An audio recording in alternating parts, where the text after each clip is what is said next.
In episode 21, Ateş is shaken to his core by Müzeyyen's words, and for the first time, he admits the truth he's been fighting for so long. When it comes to Mercan, he's not as strong as he pretends to be. He realizes that as long as she stays close, he won't be able to reach his goal. And so, he makes the most painful decision of his life. He chooses distance. He chooses separation. Ateş decides to send Mercan to London until the 187-day term of their fake marriage ends. Before we continue, a quick reminder. If you haven't watched the earlier episodes and want to understand how the story has unfolded, you can visit my channel and catch up on the previous videos. Ateş calls Mercan to the mansion's back office.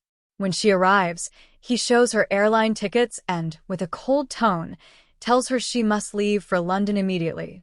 Mercan is stunned. She demands to know why she has to go. Ateş doesn't hesitate.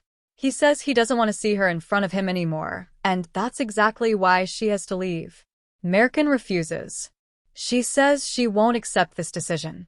But Ateş turns even harsher, warning her that if she refuses to go, it'll be treated as a violation of their marriage contract. And if the contract is broken, Mercan and her family will remain dependent on him forever, and could be left with nothing. Then he adds the final blow. To protect her family from harm, Mercan must leave before the day of the divorce. His words hit Mercan like a storm. Her eyes fill with tears as she asks why he's being so cruel. And as Ateş watches her cry, his thoughts betray him. I'm hurting you again. I'm too weak when it comes to you. If you stay near me, I'll never reach my goal. I have no choice. I have to stay away, or I'll be destroyed. But out loud, Ateş stays cold. He tells her he's tired of seeing her there, tired of having her in front of him. Do you understand now? He asks. Mercan, broken, asks why he keeps hurting her. Ateş doesn't answer. He simply walks to the door, opens it, and gestures for her to leave. Mercan stares at him for a moment, then, with no other choice, she walks out. And the moment destroys them both. Outside, Mercan can't hold back her tears. Inside, Ateş remains alone, crushed by what he just did, and by the realization that he's losing her with his own hands. As Mercan crosses the courtyard, sobbing, she runs into Semel. He watches her with quiet sorrow, immediately understanding that something devastating has happened. A little later, Ateş comes outside and approaches Semel. Semel speaks first, his voice heavy. So, you told her? Ateş asks how he knows. Semel replies that he saw Mercan, and from her expression, no one needs to be a fortune teller to understand she heard something terrible. Semel asks what Mercan said. Ateş answers, nothing. Semel sighs and says that if Mercan refuses to leave, it will only become more painful, because neither of them wants this separation, and the more they resist, the more they will hurt each other. But Ateş is firm. Mercan must leave. No matter what. Semel, pained, asks. And what will you do if she refuses? Will you send her away by force? You both don't want to separate. You're breaking hearts, hers and your own. Ateş repeats the same thing again. She must go. There is no other way. Just then, Müzeyyen approaches and asks what they want for dinner. Ateş gives her a brief glance, says nothing, and walks away. Müzeyyen turns to Semel, confused, asking what happened, but Semel only shrugs. Mercan returns home pale and shaken.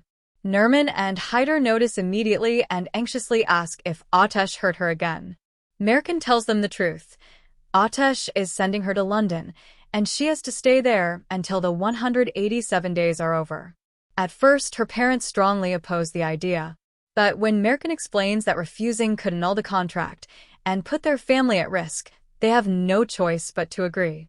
Mercan understands their decision, but it doesn't ease the pain. Devastated, she walks away. Just like before, she goes to the pond in the garden, hoping the quiet water can calm her heart, even for a moment.